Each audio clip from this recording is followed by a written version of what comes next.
보실 성경 말씀은 사도행전 17장 23절입니다. 내가 도로다니며 너희가 원하는 것들을 보다가 알지 못하는 신에게라고 새긴 단도 보았으니 그런즉 너희가 알지 못하고 위하는 그것을 내가 너희에게 알게 하리라. 아멘. 어쩌면 인류사는 종교사라 할 만큼 문화의 생활에 있어서 종교가 온 세상에 다 그 역사 중심에 또는 영향력 가운데서 살고 있습니다. 심지어 종교 문화가 그들의 역사 문화가 유대인이라든지 뭐 이슬람이나 이런 사람들은 거의 뭐 종교가 문화 자체예요. 이래서 우리는 이 종교 문화에 대한 역사적 영향력에 대해서 생각할 때에 우리 기독교가 내 속에 들어오고 내 가정에 들어오고 나의 삶 속에서 이 시대에 내게 어떤 문화적 영향력을 가지고 있고 다른 타 종교와 비교했을 때 어떤 우월감이 있느냐 하는 부분에 대해서 생각을 할 수가 있어야 되겠습니다. 바울이 복음을 전할 때 아테네에서 보니까 뭐 알지 못하는 신에게 이런 위패도 봤어요. 알지 못하는 신에게 코미디죠. 알지 못하는 신에게 아무리 생각해도 우스워요. 그걸 이렇게 위패를 쓰면서 알지 못하는 신에게 안녕하세요. 누구 보고? 절 받으세요. 누구 보고요? 알지 못한다며. 이제 웃기잖아요. 근데 그런 신도 있었어요. 알지 못하는 신. 신 이름이. 뭐 알지 못하니까 알지 못한. 알지 못하면 안 해야지. 근데요. 생각해보면 알지 못하고 주여 하는 사람 많습니다. 교회 안에도. 아무도 몰라. 주여 하니까 같이 쭉 아멘. 알지를 못해요. 알지 못하는 신에게. 우리 구원의 존재감, 성도의 정체성을 확신하기 위해서 오늘 두 번째로 종교의 역사를 생각해보자고 합니다. 그래서 이 종교 역사는 우리에게 종교인이니까 다들 그래도 상식적으로 그 뼈대는 가지고 대화가 돼야 되겠고 접근해야 되겠고 생활 속에서 자기 존재감을 그렇게 이해하고 있어야 되겠죠. 먼저 자연 우상 종교를 생각해 봅시다. 흔한 거니까. 우상 종교는 하나님 만물을 지으셨다고 우리가 창조주 하나님을 또는 우리는 모든 세상 피조물이다. 우리를 비롯해서 다 피조물인데 사람이든 다른 물질이든 무엇을 하나님께서 만드신 피조물을 한 대상을 놓고 신이다 이래야 하면 이건 더 웃기는 이야기잖아요. 부모가 자식을 뭐 12를 낳았다. 다 보면 부모 닮아서 다 잘 돼 있다. 얼마나 좋은 이야기입니까? 그럴 리가 없지. 별 놈이 다 있어요. 자식 많으면. 근데 이 12이라고 하는 자식을 낳았는데 다 좋다고 칩시다. 그러면 이웃에서 그 자식 보고 어르신, 좀 어르신이 따로 있는데 아버지 이러면 됩니까? 자식이에요. 자식인데 그렇게 말하면 됩니까? 그 집에 많은 종들이 있습니다. 보라면 뭐 약 400명 가까이 있었는데요. 그러면 종들이 와서 그 집에 일을 했다. 언제부터 했는지 모르면 그 집 어른이 누구다 하는 걸 알고 있어요. 근데 뭐 어른하고 똑같이 생긴 자식이 또 부모하고 또 같이 생겼잖아요. 어르신 아니잖아요. 내 어르신 아니요. 우리 어르신 아버님 집에 있습니다. 이렇게 되겠죠? 하나님 만드신 사람, 하나님 지으신 만물 놔놓고 하나님, 어르신 자식 앞에 절하고 어르신 가고 그러면 안 맞잖아요. 그 얘기가 되는 겁니까? 근데 그렇게 하고 있다는 거죠. 심지어 모르는 신이여 이러면 안 된다는 거지.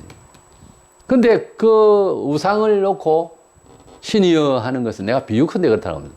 그 집 아들 보고 자꾸 아버지여 이렇게 하는 거하고는 뭐 비슷한 이야기 되겠죠.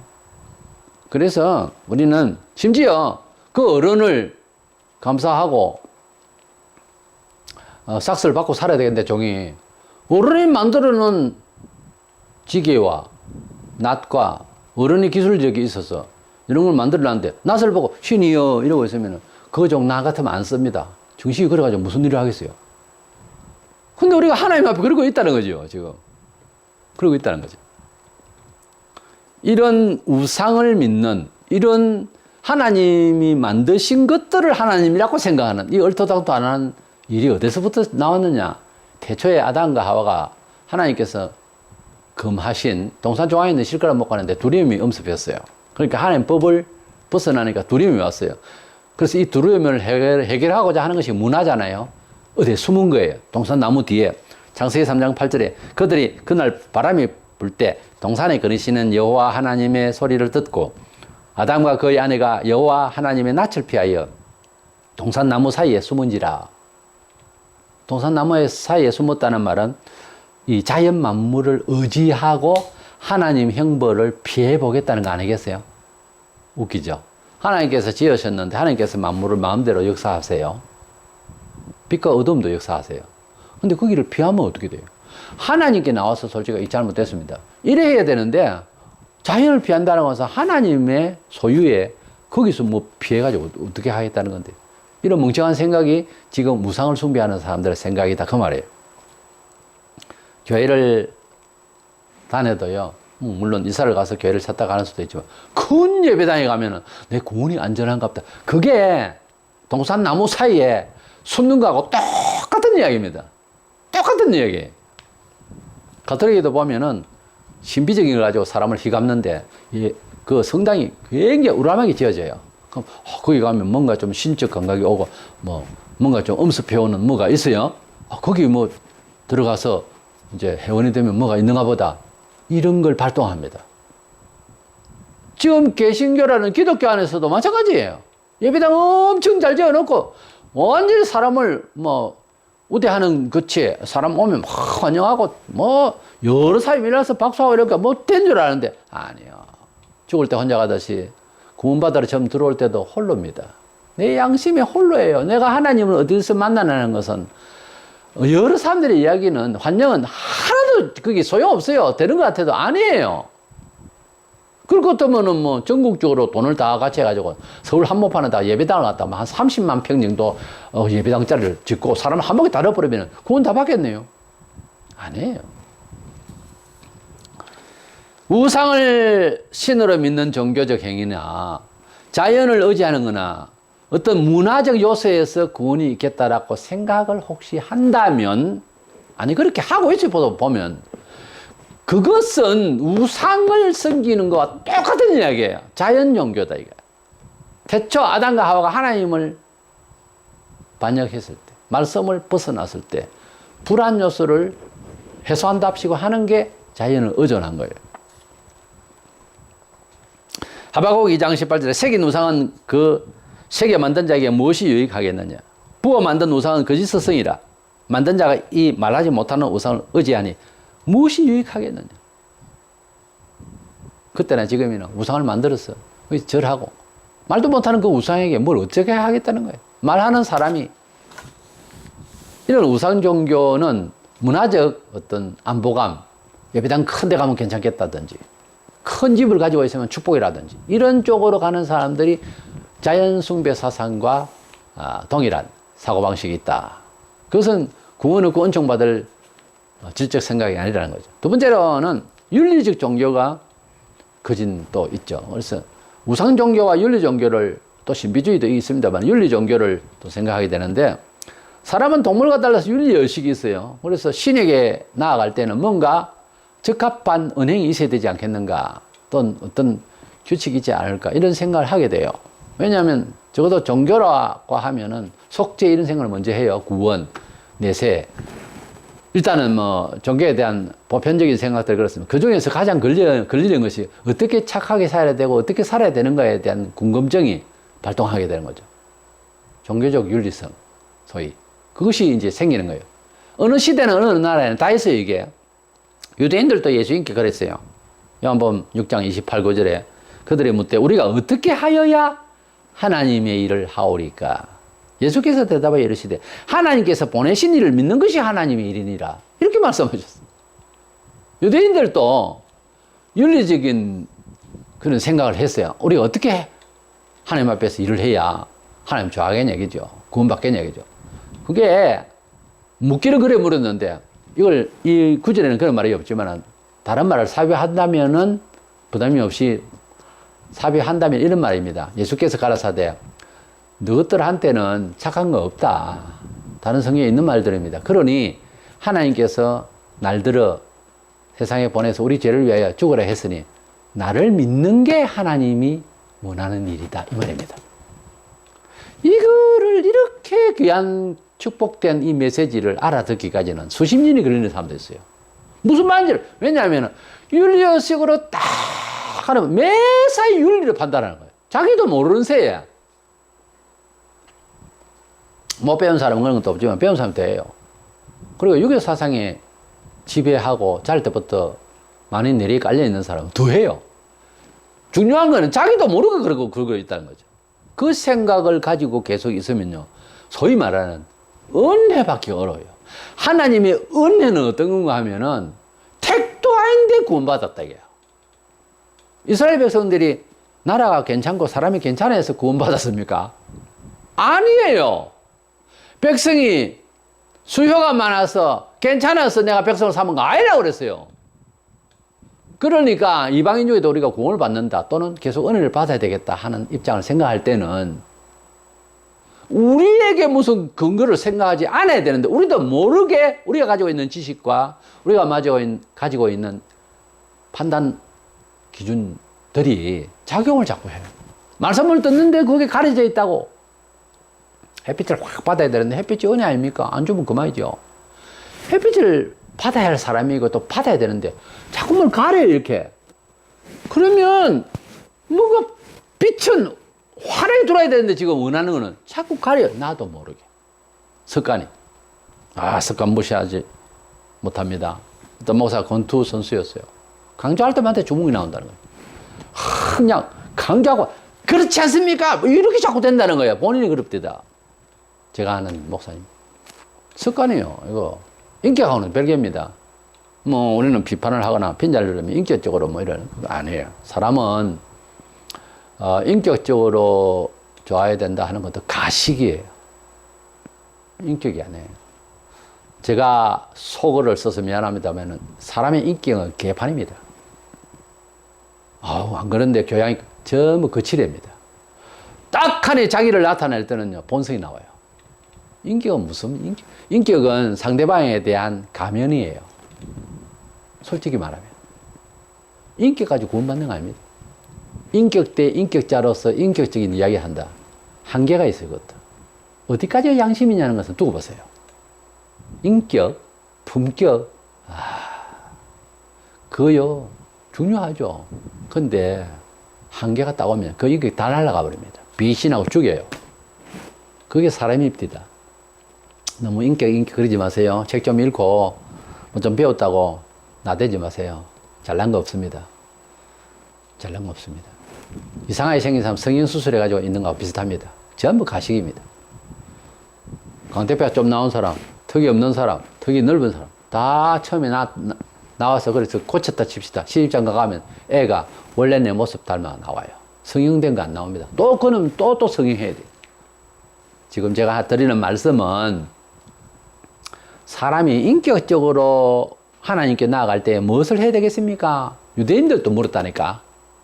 그때 예수님께서 그렇게 하신 말씀은 아니지만 성경 전반에 걸쳐서 내가 사유를 하자면 너희들한테는 인격적으로 뭘 받으실 만한 게 없다 속에 사람은 내 말이 아닙니다. 성경에 다 나와요.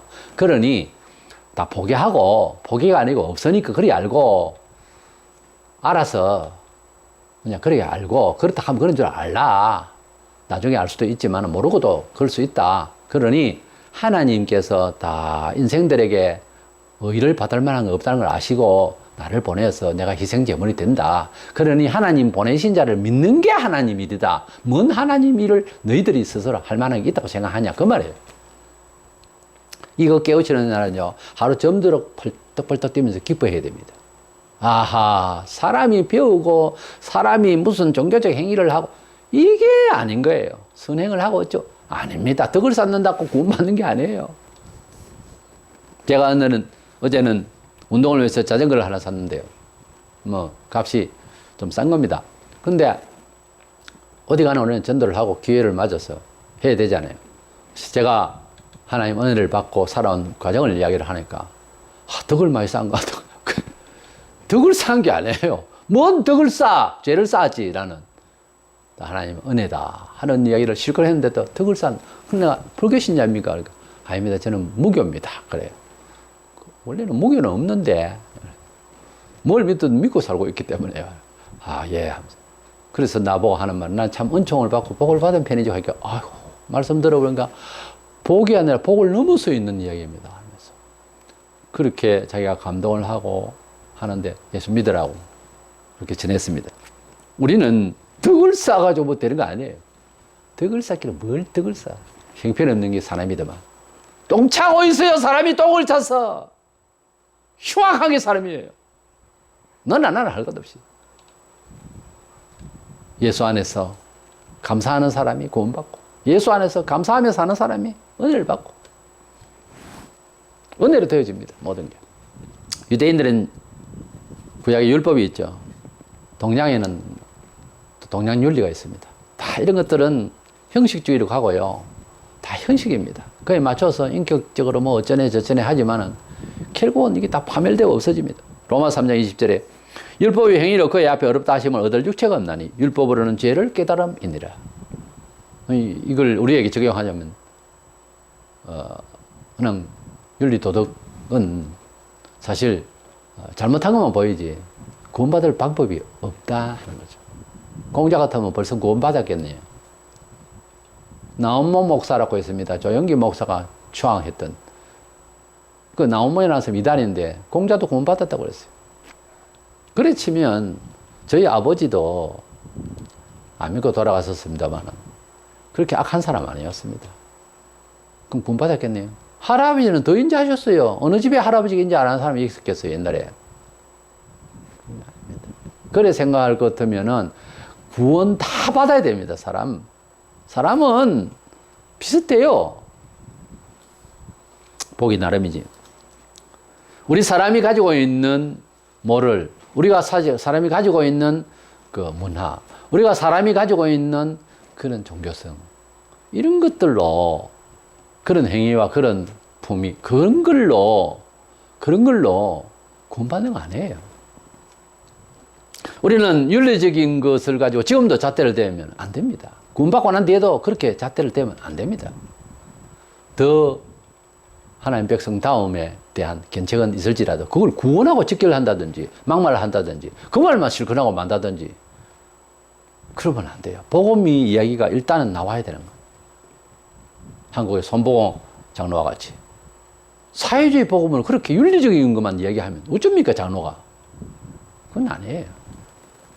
누가복음 6장 39절에 또 비유로 말씀하시되 맹인이 맹인을 인도할 수 있느냐 둘이 다 구덩이에 빠지지 아니하겠느냐. 그렇죠. 맹인이 맹인을 인도하다가 인도하는 게 뭡니까? 뭐 들어가자 말이야.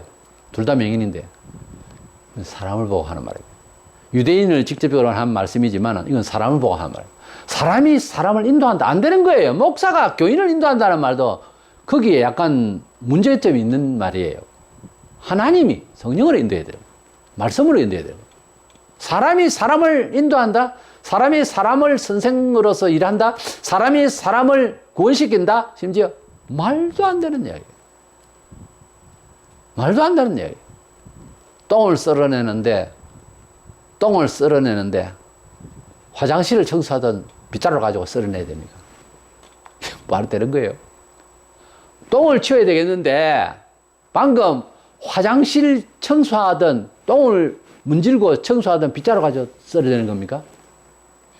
맹인이 맹인을 인도해야 되느냐고요. 죄인이 죄인을 어떻게 의로 인도하노? 이를 모르는데 의의 능력이 없는데 우리가 의다 뭐다 도덕이다 좋은 철학이다 얼마나 많은 사람들이 세상에 학자가 있고 연구를 하고 우리들이 생각을 합니까? 그 정신이 맹똥인데 뭘 치워요 똥을. 인간은 하나님의 구원의 방편인 아들 예수 그리스도를 믿고 모르면 들으세요.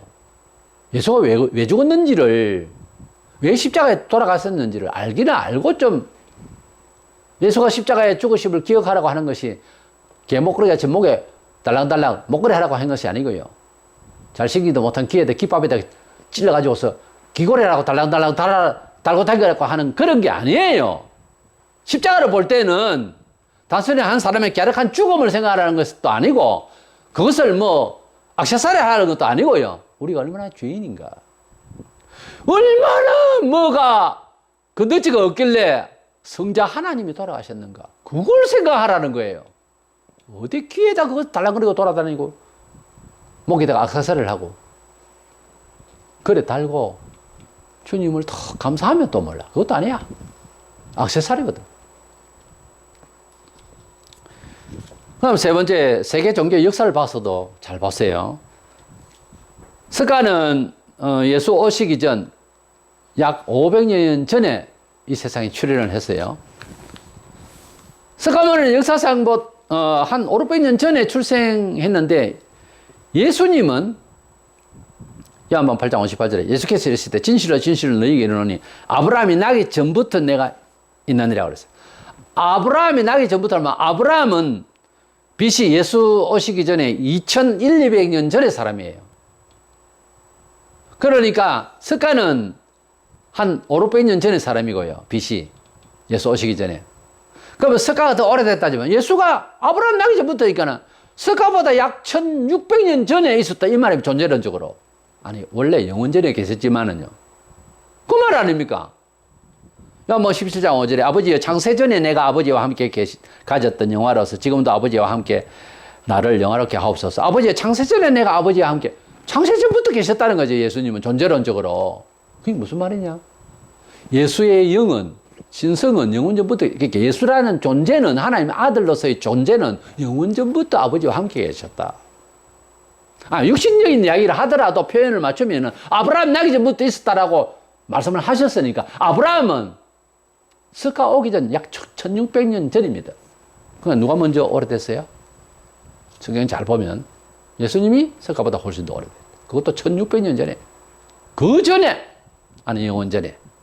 문자대로 문장에 말씀하신 대로만 봐도 스가보다 1600년 전 더 전에 있었던 존재자다. 이렇게 생각을 해야 된다고 말이에요. 예수님이 탄생하시고 난 뒤에 종교들이 더 나왔죠. 서기 570년경에 마호메치 이슬람교가 생기게 됩니다.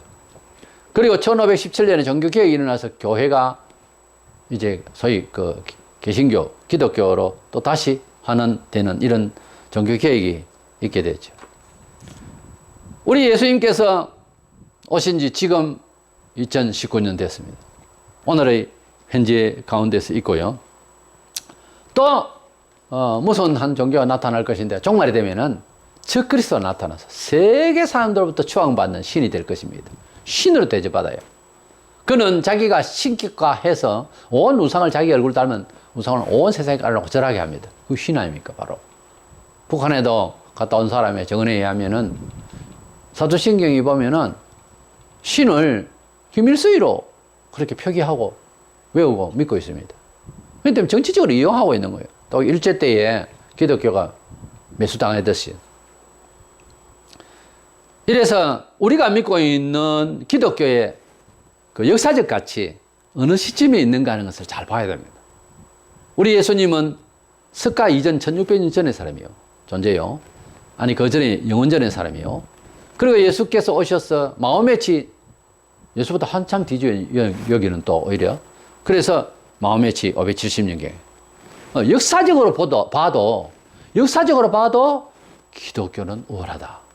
그 교주를 이야기할 때에 존재론적으로. 그래서 우리가 믿고 있는 우리 예수님, 우리가 믿고 있는 우리 예수님의 종교의 역사적인 입장에서 볼 때에도 우리가 훨씬 모든 종교, 세계 각국에 다 알고 있는 스가 이전부터, 마호메 한참 이전부터 역사성만 봐도 우리 기독교의 믿음의 사람들의 자기 존재성에 대해서 우월감을 가져야 된다. 나의 구원의 확신을 위해서 종교의 역사를 봐서도 예수만한 그런 역사성을 가진 종교 어디 있습니까?